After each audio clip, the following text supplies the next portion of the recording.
Hi, welcome back to our WallCutz YouTube channel. I am crafting outside today and going to be sharing some of my favorite tips and tricks that I've learned in our community and from other crafters to get you started on a craft today.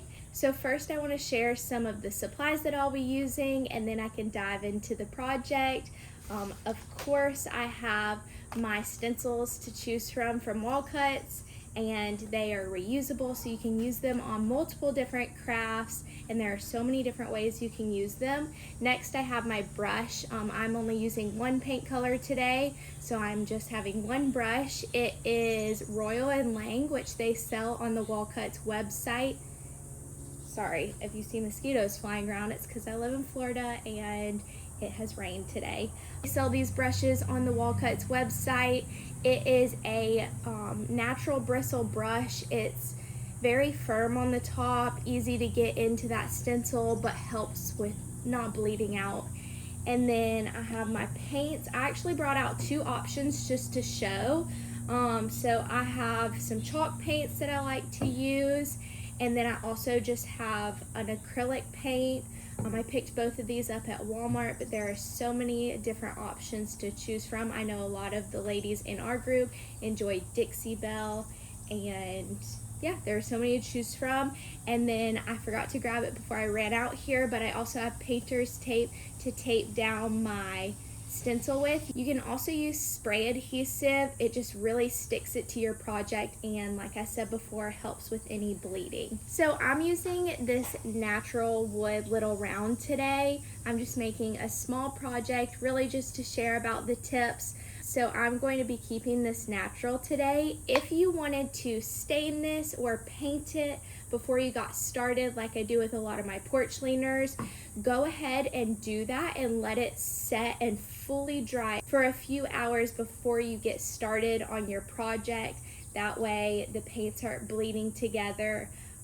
Usually I'll do that at least about 3 hours before I start painting, just so I know it's really dry. All right, let's get started.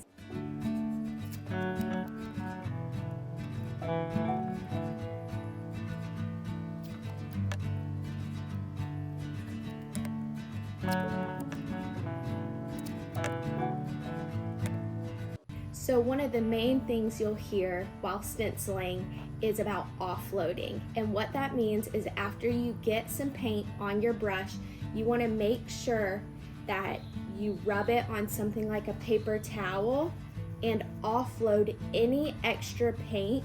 You want your paintbrush to basically be dry, so you want to make sure that that excess paint isn't leaking out of your stencil, and that way you'll have crisp lines when you pull your stencil up. So I offload my brush, and then I kind of use a circular motion to add the paint in, and you'll see that it's very, very light, and I use 2 to 3 coats sometimes to make sure it ends up the color that I want, but it is always buildable, that way it is not leaking.